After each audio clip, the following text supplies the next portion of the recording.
तो कुछ शरारती किस्म के हम थे, तो पिताजी दुकान पे बुलाने लगे थे। अच्छा। तो उस कोरोना को तो आयुर्वेदिक ही ने कंट्रोल में रखा। पूड़ी वगैरह खाने के बाद आप ठंडा पानी नहीं पिएंगे, क्योंकि कोलेस्ट्रॉल जो आप पूड़ी और वो खाएंगे वो ठंडा पानी पिएंगे तो तत्काल कोलेस्ट्रॉल बढ़ाएगा। तो ये बीमारी होने की मेन वजह या जड़ क्या होती है? क्या बार हर हाथ में ब्लू फिल्म देख लें, और उससे हमारे छोटे बच्चों पे असर बहुत होता है। तुम्हें यही पता नहीं है कि रजाई में लेटा वो क्या देख रहा है क्या नहीं देख रहा। आगे अब आज तो पहले जो हम एक फलाइन नहीं चढ़ पाते थे, आज 3 किलोमीटर हम बड़े आराम से चले जाते पैदल। गोपाल फार्मेसी कालेड़ा, इससे अच्छी कोई कंपनी नहीं है। ये ट्रस्ट है, नो प्रॉफिट नो लॉस में व्यापार कर। 100 मिलीग्राम 1000 रुपए की, तो इनकी हीरा भस्म 300 रुपए। तो मोहल्ले में अगर किसी की परेशानी होती है, वो आती है तो हम उसको दवाई देंगे, देखने चले जाएंगे।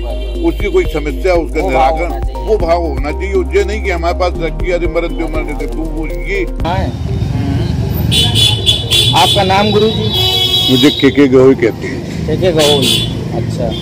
कब से जुड़े हैं आप आयुर्वेद से? क्या कारण है ये यात्रा की रही है आयुर्वेद से जुड़ने की? देखिए, हमारी यात्रा है क्योंकि हमारे पिताजी ने लाहौर यूनिवर्सिटी से वैद्य का उनका एग्जामिनेशन सर्टिफिकेट है। अच्छा, पढ़ाई लिखाई की? हाँ, पढ़ा लिखाई डिग्री की। जब भारत एक था, संयुक्त था, तब वहाँ से लाहौर यूनिवर्सिटी से उनको जो है प्रमाण। फिर उन्होंने सन 42 में दवा की दुकान उस लिहाज से हम पारिवारिक रिलेशन से जुड़े चले आए। अच्छा। हम 1965 में हमारा उरई में एडमिशन हुआ। 1965 में? हाँ। बहुत पुरानी बात। तो कुछ शरारती किस्म के हम थे, तो पिताजी दुकान पे बुलाने लगे थे। अच्छा, तो आपने पूरी शिक्षा नहीं कवर की? लेकिन स्कूल के बाद दुकान पे बुलाने लगे। High school inter? नहीं, हमने आयुर्वेद साहित्य रत्न किया है। अच्छा। आयुर्वेद रत्न किया प्रथम। अच्छा। ये हमने हिंदी यूनिवर्सिटी इलाहाबाद से किया था। ये तो बहुत अच्छी बात है। तो वो जो है दुकान पे, तो इसलिए आयुर्वेदिक का हमको थोड़ा सा उसमें इंटरेस्टेड है। इंटरेस्ट भी है, ज्ञान तो क्या कहा, वो तो पैतृक चला आया। हमारे 2 भाई है उत्तर प्रदेश रजिस्ट्रेशन ऑफिस से वैद्य हमारी। अच्छा। हमसे बड़े भाई यहाँ। अच्छा। आयुर्वेद हमारे प्राचीन काल की धरोहर है, तो आप अच्छे से जानते हैं। बिल्कुल सही। ऋषि मुनियों ने घोर तप और परिश्रम से इस ज्ञान को अर्जित किया है और जन कल्याण के लिए बांटा, और पर धीरे धीरे इसकी महत्ता कम होती जा रही है। क्या कारण रहे जनता में इसकी जागरूकता फूल बैठे? इसका कारण ये, पहले तो ये थी, लेकिन जब से सरकार ने आयुर्वेदिक के जो मूल पढ़ाई थी उसको खत्म करके उन्होंने BMS में डाल दिया। BMS में डालने के बाद वो जो लड़के आती हैं वो आयुर्वेदिक की तरफ, यदि 100 में 2 तो आयुर्वेदिक में एक इंटरेस्ट रखते हैं और 99 एलोपैथिक की तरफ आते हैं। क्योंकि आयुर्वेदिक में जो फायदा होता है वो स्लो होता है, लेकिन परमानेंट होता है, जड़ से जाता है। एलोपैथिक में तत्काल होता है और मरीज भी तत्काल चाहता है दर्द का निवारण। इसलिए आयुर्वेदिक की ये गुणवत्ता में थोड़ी कमी आती जा रही। और एक तो जो पाठ्यक्रम, गुणवत्ता में कमी नहीं, आयुर्वेदिक की जो फैसिलिटी है, उसमें क्या हुआ कि पहले आयुर्वेद हुआ करते थे, आयुर्वेद विशारद हुआ करते, आयुर्वेद की कई डिग्रियां हुआ करती थी। अब तो BMS रह गया बस। तो एलोपैथी का राज, क्योंकि इसको सरकार ने उस नजर से नहीं देखा। एलोपैथी क्योंकि लोगों को तुरंत आराम चाहिए, तुरंत आ रहा है, वो दीवार उसका असर अलग हुआ। BMS 99% एलोपैथी पे डिपेंड है, 1% पे है। अच्छा, कितना एलोपैथी और आयुर्वेद दवाई में इसके असर करने के और जड़ से रोग खत्म करने के मामले को लेकर? ऐसा होता है कि जैसे पेन किलर है, एलोपैथिक लेंगे लीवर डैमेज करेगा। आयुर्वेदिक में अगर दर्द की दवाई देंगे, उसमें अगर फायदा करे ना करेगी, दूसरी चीज डैमेज नहीं करेगा। ये आयुर्वेदिक की विशेषता है। तो एलोपैथिक तत्कालिक तो आराम दे सकता है, लेकिन दूसरे पार्ट में इफेक्ट भी कर सकता है, लीवर पर मान के चलो, हृदय का प्रॉब्लम चल रहा है। एलोपैथिक काम तो करता है, लेकिन जो आदमी तत्काल चाहता है वो तत्काल जनरल मेडिसिन में अगर चाहे दर्द है, उनका ये है, वो उसमें एकदम बहुत तेजी से विस्तार कर रही है। क्या कारण है इसका? इसके पीछे पैसा, लोगों को जागरूकता का अभाव लोगों का तुरंत पीड़ा से राहत? नहीं, उसका मेन कारण है कि जितना भी सर्जनेबल काम है, सर्जन का है या ऑपरेशन का काम है या बड़ी हार्ड डिसीज है, उसका तत्काल फायदा एलोपैथी में मिलेगा। एलोपैथी तत्काल उसमें अगर ये कहो कि आयुर्वेदिक में उसका तत्काल फायदा करे, हार्ट डिसीज, ये हार्ट की दवाई तो हो सकती है लेकिन ट्रांसपेरेंट आयुर्वेदिक ऑपरेट नहीं हो सकता। पथरी का इलाज तो है लेकिन आप तत्काल उसका ऑपरेशन, तो वो एलोपैथिक बहुत जल्दी उसको करेगी, वो आदमी को इस टाइम जल्दी है। आजकल खान पान का स्तर सात्विक से गिरता हुआ राजसिक और तामसिक होता जा रहा है। कितना कर ठीक और खराब है ये सेहत के लिए? हमारे मन में कर्म में क्या प्रभाव पड़ता है? देखो एक बात है, पहले आपको क्या कहते हैं, रिफाइंड, शादियों में अगर रिफाइंड की पूड़ी बनवा दी जाती थी तो पूरा गांव समाज ये कहता था, अरे वेंचू बेईमान ने रिफाइंड खिला दिया। पहले नंबर एक डालडा वनस्पति आती थी, अरे रिफाइंड खवा दिया, रिफाइंड। आज 100% रिफाइंड है, तो कहीं ना कहीं तो वो कमी थी ही कि अगर आज रिफाइंड तेल जो है हमारे मेरा व्यक्तिगत मानना है कि हमारे जीवन के लिए इतना, क्योंकि उसका इतना हीट केमिकल किया जाता है, इससे तो सबसे बड़े तेल सरसों का तेल शुद्ध खाएं और घी खाएं, वो फायदा करे, लेकिन रिफाइंड से हम संतुष्ट नहीं हैं। एक घर में कम से कम क्या आयुर्वेदिक चीजें होनी चाहिए, मतलब जो कॉमन चीजें खिलाने हैं? जैसे रात में अगर कोई तकलीफ है, जैसे पुदीना होना चाहिए, सर्दियों में कस्तूरी बट्टी, संजीवनी होनी चाहिए, त्रिफला। पेट अगर कॉन्स्टिपेशन पे दस्त के लिए जैसे ये आपकी कर्पूर रस होना चाहिए अगर बहुत ज्यादा दस्त हो रहे। अगर हिचकी किसी को आती है तो मयूर चंद्र का भस्म होती है, मयूर के पंख की बनाई जाती है, वो तत्काल। खांसी वगैरह में तो जैसे आपके पास मुलेठी है या अदरक की चाशनी बना के आप देती हैं, मुलेठी का चूर्ण देती हैं, ये खांसी में तत्काल आराम करती है। अभी हाल में ही कोरोना की बीमारी का बड़ा हल्ला हुआ, क्या कहना चाहोगे आप आयुर्वेदिक? कोरोना को तो आयुर्वेदिक ही ने कंट्रोल में रखा। अच्छा, एलोपैथिक ने जितने भी काढ़े जितने भी हो, यदि पूरे कोरोना में आयुर्वेदिक ने जो अहम देख लो रोल निभाया है, भूमिका निभाई, वो किसी ने नहीं निभाई। पूरे देश में गए, हिंदुस्तानी में इसमें कंट्रोलिंग पावर रही और हर जगह इसकी कंट्रोलिंग पावर, इसलिए अपने देश में फैला भी कम है। मतलब मेन आज भी लोग बाग जो है काली मिर्च, मुलेठी, गुड़ के सच का काढ़ा आज भी पीते हैं, क्योंकि वो अब जान गए ना। पहले तो बहुत से लोगों को मालूम ही नहीं थी। काढ़ा जब से कोरोना आया तो बहुत से 80% लोगों को जागरूकता हुई है। बिल्कुल सही है। एक स्वस्थ जीवन जीने के लिए हॉस्पिटल न जाने पड़े, आयुर्वेदिक की तरफ से मूल मंत्र या कोई सेवन करने योग्य की कोई नियम या आहार, कोई नियम हो? एक बार नियम के आयुर्वेदिक की तरफ से एक तो सवेरे अर्ली मॉर्निंग वॉक होना चाहिए, बिल्कुल बहुत चलना बहुत जरूरी है।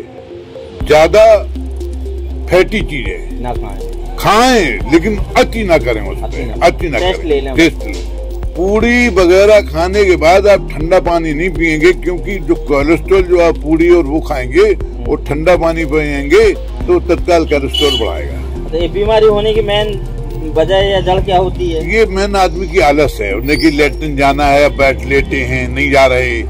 यानी कि जो भी प्राकृतिक क्रियाएं हैं, पेशाब है, लगी तत्काल पहुंचो। प्राकृतिक से आप जुड़ोगे तो आयुर्वेद जरूर। अगर आपको लेटरिन जान, अगर आपको मोशन बनाए तो जाओ। अब बैठे हैं आप 15 मिनट तक बैठे हैं, उन्होंने कहा गुटखा खा लें, उन्होंने कहा ये कर लें, इस वजह से आदमी ज्यादा परेशान होता है। ये कारण नशे का भी कारण है। बिल्कुल, नशे तो है ही, नशा तो मेन है ही। खान पान एक नियम संयम होना चाहिए। खान के कितने बार खाना है, कै बजे खाना, अबे नहीं दिन भर खाते ही रहो तुम्हारी समझ ज्यादा पूरी नहीं, वो भी नहीं होना चाहिए। पात, पित्त और कफ को आयुर्वेद में नियंत्रण रखने की औषधि जो घर पर एक आम इंसान भी ले सके। देखिए उसमें तो जैसे ये बात में है या पित्त में है, इसकी कई चीजें आती है। तो तेल होता है, अब थोड़ा तेल होता है, महानारायण है, विषगर्भ है, ये तेल बात में लगानी चाहिए। और पहले पित्त या इसमें है, जैसे आपको बताई पहले कि संजीवनी है, संजीवनी गोली खा लें अगर सर्दी से दर्द हो रहा है। और पित्त कप में खांसी है, हमेशा आदमी को रखना चाहिए जो है ये आपकी मुलेठी वगैरह रखना चाहिए। हाँ, ये जनरल तत्काल। हाँ। और आयुर्वेदिक होने के बाद आयुर्वेदिक जैसे रात में दर्द ज्यादा हो रहा है तो उनकी अजवाइन लहसुन डाल के कड़वा तेल मिला के मालिश कर दीजिए, वो तत्काल आराम। क्या आयुर्वेद हर बीमारी को रिजर्व कर सकता है? नहीं, आयुर्वेदिक सर्जिकल तो हम नहीं कह सकते, हाँ सर्जिकल, लेकिन अगर आदमी को पेशेंस है तो आयुर्वेदिक बहुत कुछ हद तक समय लगेगा, लेकिन आपको ठीक कर देगा। इस बात के कारण आज कई ऐसे डॉक्टर हैं जो MBBS हैं जो कुछ आयुर्वेदिक का, हिमालय ड्रग पूरी आयुर्वेदिक है, लेकिन ऐसा कोई भी MBBS डॉक्टर नहीं है जो उसको लिखता ना हो। कुछ उस कंपनी ने अपनी गुणवत्ता बनाई है, उस कंपनी ने अपना नेटवर्क बनाया है। ऐसा कोई डॉक्टर नहीं है जो हिमालय, शायद बिरला ऐसा है, हिमालय ड्रग की कंपनी जैसे बड़ी फेमस है, यानी बड़ी फेमस है, ऐसी चलती जैसे, तो ऐसा नहीं कि एलोपैथिक वाले भी उसको महसूस करते हैं। हाँ। कुछ मामलों में एलोपैथी भी जरूरी है। हाँ बहुत जरूरी है, वगैरह में ऑपरेट तो कुछ चीजें तो जो एलोपैथिक का कोई मुकाबला नहीं, लेकिन आयुर्वेदिक का भी कोई मुकाबला नहीं, अपनी अपनी जगह दोनों जरूरत के हिसाब, जरूरत के हिसाब। आजकल लोगों में डिप्रेशन बढ़ता जा रहा है और सहनशीलता कम होती जा रही है। आयुर्वेदिक स्तर पर इसका कोई उपचार या ध्यान रखने योग्य बातें? एक तो भैया समस्या आ जाती है तो पहले तो नींद पूरी होनी चाहिए उसकी। अगर उसी में सोचता रहेगा तो डिप्रेशन तो आ ही जाएगा। मेन चीज ये है, जब तक इसमें डिप्रेशन के लिए सबसे पहले पेट बिल्कुल डाइजेशन सही रहे, नींद पूरी 5-6 घंटे होना चाहिए। अब रात में 1 बजे तक तुम लगे हो, बैठे हो, वो मोबाइल पे लगे हो। मेन चीज तो मोबाइल है कि आदमी रजाई भी ओढ़ लेता है, मोबाइल चलाता है। मोबाइल हमारे देश के लिए इतना दुखदाई है, लेकिन हमारे यहाँ चूंकि हमारे यहाँ जो कल्चर धार्मिक कल्चर है, जैसे विदेशों में आज की डेट में अमेरिका में सबसे ज्यादा डिप्रेशन उनके यहाँ धार्मिक कल्चर लिखता नहीं है जितना हमारे यहाँ, भारत देश में हमारे यहाँ। तो वहाँ पे हमारे यहाँ एक आप जमाना देखा था कि पहले ब्लू फिल्म चलती थी, एक मोहल्ले में आ जाती थी और उनका डिब्बा आ गया, वो VCR आ गया, और तो पुलिस वाले घूमते थे कि VCR तो नहीं चल रहा है यहाँ पे कहीं, वो चलता है तो पकड़ लेते थे। आज वो खत्म हो गया, हर हाथ में ब्लू फिल्म देख ले, और उससे हमारे छोटे बच्चों पे असर बहुत होता है। जैसे मैं अपना मोबाइल किसी को नहीं देता हूँ, उसका कारण है कि कुछ हमारे मित्र भी खुराफात नहीं, उनने ऐसी घुमा दिया, पता पड़ा इंटरनेट चल गया, ब्लू फिल्म आ गई। अब वो हम मोबाइल ले गए घर हमारे नाती ने उठा के उसने कर दिया, तो उनने के लिए जी पापा का देख रही, पापा का देख रही।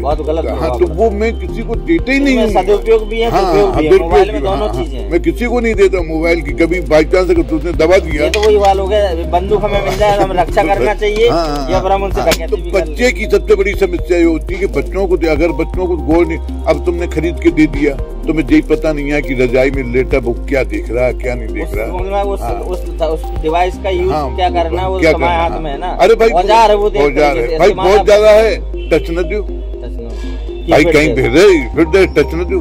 अब टच दे रहे तो जी के पास देखो आएगा।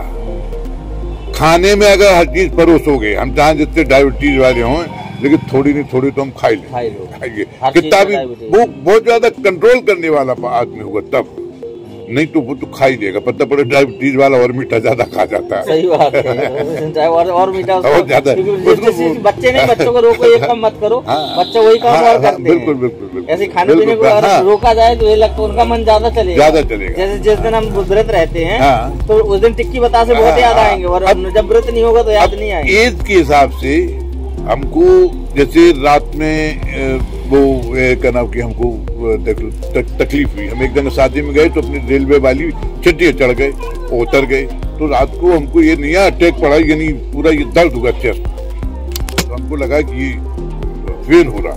रात में हमने आयुर्वेदिक की दवाई ली, द्राक्षा सा लोहा सा घुमा दिया था, वो छिड़के का, तो जो दर्द हो रहा था बहुत कस के, वो 5 बजे तक हमारा खत्म हो गया। खत्म होने के बाद सो गए, सो गए। हमारे एक मित्र ने कहा कहाँ गए बेटी से, उन्होंने कहा घर है, तबीयत खराब होगी, ले गए, मालूम पड़ा डॉक्टर संजय के यहाँ गया, अटैक पड़ गया। तो उन्होंने तत्काल रेफर किया हमको कानपुर रेफर किया। तो हमने जो है छल्ले डलवाए, छल्ले डलवाने के बाद हमने वेट कम किया, 118 किलो से 95 किलो पर आई, और मैं रोजाना 10-15 चाय पीता था, गुटखा 10-12 खाता था। मैंने बिल्कुल टोटली छोड़ दिया, मीठा ईठा स्पाइकी खाना छोड़ दिया। ये आगे अब आज जो पहले जो हम एक फरलांग नहीं चल पाते थे, आज 3 किलोमीटर हम बड़े आराम से चले जाते पैदल। अब ग्राहक निपटा लो, फिर कंटिन्यू कर लेंगे। दंतवेद गद्दान तक देखो रस डाबर का है क्या? देख रहे जो भी हो, क्योंकि काम जरूरी है। आज वो सब होता है, आप लोग रोज रोज थोड़ी आती इनको हो जाने के बाद 2-3 ग्राहक तो आते ही रहती है। आप हाँ, आयुर्वेद को जानने के इच्छुक का कोई आयुर्वेद से जुड़ी किताब, जैसे ये किताब है चरक संहिता, और ये किताब है अष्टांग हृदय, जैसी कोई किताब है तो बताएं आप। बहुत है किताबें, हमारे पास होगा 1-8 लाख रुपए का कलेक्शन होगा। हमारे पास रस्तांगरी है, वैसे रत्नाकर है, भारत भूषण हो, और हाँ हमारे पास पता है ना, ये 1 लाख रुपए करीब की हमारे पास जो है घनों की किताबें होंगी। तो ये हमारे पिताजी के द्वारा दी गई विरासत में कुछ हमने खरीद मंगवाई भी है, 10-15 लाख मंगवाई भी है। आपको पिताजी द्वारा आयुर्वेद साथ संग्रह है पूरा, मतलब आपके पास रस पूरा है उसमें? हाँ, काफी भंडार है नहीं। हाँ, लो आज के युग के हिसाब से भंडार कहा जाएगा। जैसे ये जो है ना की रस साथ संग्रह है, ये जो है ये हिंदुस्तान की सबसे अच्छी कंपनी है। अच्छा। कृष्ण गोपाल फार्मेसी कालेड़ा, इससे अच्छी कोई कंपनी नहीं है। ये ट्रस्ट है, नो प्रॉफिट नो लॉस में व्यापार करती है, इसमें एक खासियत।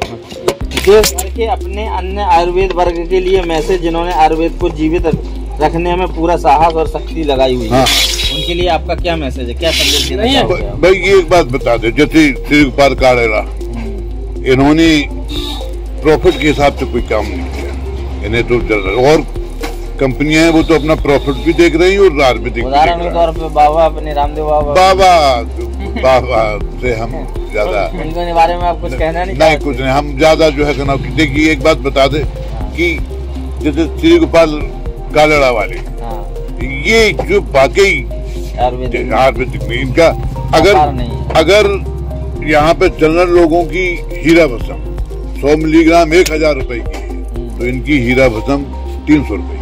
अच्छा, इतना अंतर है, ग्राम पे। नो प्रॉफिट नो लॉस का है। अगर दूसरे की वो कहना की स्वर्ण भस्म जो है 17,000 रुपए की 1 ग्राम है, तो इनकी 9,000 रुपए की 1 ग्राम है। इनकी हर चीज में, और मतलब वो इंसानियत के लिए कर रहे हैं। हाँ, वो जितना बनाएंगे उसका प्रॉफिट लेके वो खर्चा होगा, उसके बाद प्रॉफिट नहीं, खर्चा बस। हाँ ये नहीं। सरकार की तरफ से कोई डिमांड या गुहार आयुर्वेद या आयुर्वेद वर्ग की तरफ से ये इस आयुर्वेदिक ज्ञान को जागरूक करने के लिए? हमारा ये मतलब है कि गवर्नमेंट को पीएमएस के अलावा आयुर्वेद नहीं, पीएमएस आयुर्वेदिक है, पीएमएस आयुर्वेदिक तो है, लेकिन उसमें कुछ एलोपैथिक भी कम है। प्योर जैसे वेद विशारद हुआ करती थी, आयुर्वेद शास्त्र रत्न हुआ करती थी, आयुर्वेद वास्तव्य हुआ करती थी, ये कोर्स मिलेगा तब होगा। यानी पीएमएस में मिला के चल के उसमें आदमी फिर डायरेक्ट उसमें रुझान हो जाता है, क्योंकि उसके पास सर्टिफिकेट है कि ये कर सकते हैं एलोपैथी। इसमें तो सर्टिफिकेट ही नहीं है। अब अंत में गुरुजी एक महत्वपूर्ण बात है, सनातन भारत प्राचीन काल से ही इंसानियत के धर्म की रक्षा करते आया है, ये आप बखूबी जानते हैं, और समय समय पर जिस भी धर्म या मजहब ने जन्म लिया है उसका भी आदर करते आया है। आपके अनुसार एक इंसानियत का धर्म क्या है? देखो एक बात बता दें, आयुर्वेदिक में प्राचीन काल में तो बहुत कुछ हुआ। देखिए जैसे हमने पहले आपको बताया कि सर्जरी हमारे यहाँ ही थी और कहीं नहीं थी। आपने सर्जरी देखा हो, ये आयुर्वेदिक जो है कि गणेश जी का सर काट दिया था शंकर जी ने, और फिर जोड़ा गया। वो कौन था? कृष्ण भगवान के जब फाड़ के फेंक दिया जाता था। ये हमारे प्राचीन काल में इसका ये है। हमारे यहाँ सर्जरी पहले भी हुआ करती थी, बड़ी जबरदस्त। आप इंसानियत के धर्म पे क्या कहना चाहोगे, सनातन धर्म की तरफ से क्या कहना चाहोगे? ये तो जो है कि हमको आदमी को आधुनिकता तो अपनानी चाहिए, एक दूसरे से प्रेम की भावना। देखिए जब तक प्रेम, देखिए सामूहिक परिवार का भी बहुत बड़ा महत्व है, बहुत बड़ा। अगर आप अकेले हो जाएं और आप कल पूरी सामूहिक अगर आपका परिवार है, तो अगर आप में 20 में से 19 आदमी चले गए तो एक आदमी घर पे देख रहा है। वो हमारे यहाँ अगर एक बेटा हो 4 लोग बाग हैं तो अब घर छोड़ के नहीं जा सकती। आज आपने देखा प्रैक्टिकल वो गए और उनका पूरा घर ताला तोड़ के ले गए। लड़ाई होती है, कोई बदमाश आते हैं तो सामूहिक परिवार में दूसरा डरता है कि अरे भैया जी 20 आदमी। तो पुरानी परंपरा जो है कि सामूहिक परिवार रहे, ज्यादा विदेश भेजने की प्रयास न करे। अगर बच्चे को अगर आपको पढ़ाना है और लिखाना है तो 2 लाख रुपए। आप थोड़ी इंसानियत से भटक, इंसानियत को जानना चाह रहा हूँ मैं। धर्म अपने जो मैंने पूछा आपसे कि धर्म इंसानियत, सनातन धर्म के अकॉर्डिंग आप इंसान को कि इंसानियत क्या क्या क्या कहना चाह रहे हो? इंसानियत में जो है कि आपको व्यक्ति को कुछ न कुछ करना चाहिए। वहाँ पे एक दूसरे जैसे एक प्रेम में मान लो अगर आप हम आयुर्वेद में महारत हैं तो मोहल्ले में अगर किसी को परेशानी होती है वो आती है तो हम उसको दवाई देंगे, देखने चले जाएंगे, उसकी कोई समस्या उसका निराकरण वो भाव होना चाहिए। ये नहीं कि हमारे पास रखी अरे मरन दे मरने दे। ये अगर करते हैं तो एक दूसरे से मेल मिलाप हुए हिंदू मुस्लिम का कोई लफड़ा नहीं है।